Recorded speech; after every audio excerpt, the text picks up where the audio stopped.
আর আমি যেদিন বাইসে আছি আমি আমলিগি করবো। আমাকে যদি বিএমপি মারিয়ে ফেলায় আমি আস্তে আস্তে মরি যামগা। বাংলাদেশের মানুষের সমর্থন নিয়ে যারা গিয়ে উপদেষ্টা হয়েছেন, মন্ত্রী হয়েছেন, তাদের বিচারও কিন্তু একদিন এই বাংলাদেশে হবে।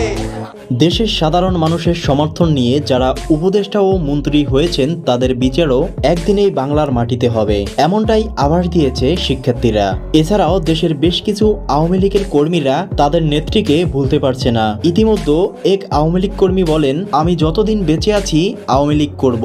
আমাকে যদি কোনো দল মেরেও ফেলে তারপর আমি হাসতে হাসতে মরে যাব, কিন্তু আওয়ামী লীগ ত্যাগ করব না। যে ভিডিওটি এখন ভাইরাল সামাজিক যোগাযোগ মাধ্যমে। আর আমি যেদিন বাইসে আছি আমি আমলিগি করবো। আমাকে যদি বিএমপি মারিয়ে ফেলায় আমি আস্তে আস্তে মরি যাবো।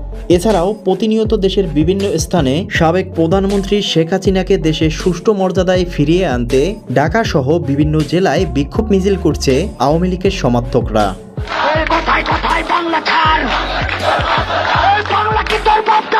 প্রিয় দর্শক, দেশের এই বিষয়গুলো আপনি কিরকম দেখছেন জানিয়ে দিন কমেন্ট বক্সে। এছাড়া ভিডিওটি ভালো লাগলে একটা লাইক দিয়ে চ্যানেলটি সাবস্ক্রাইব করে পাশে থাকুন।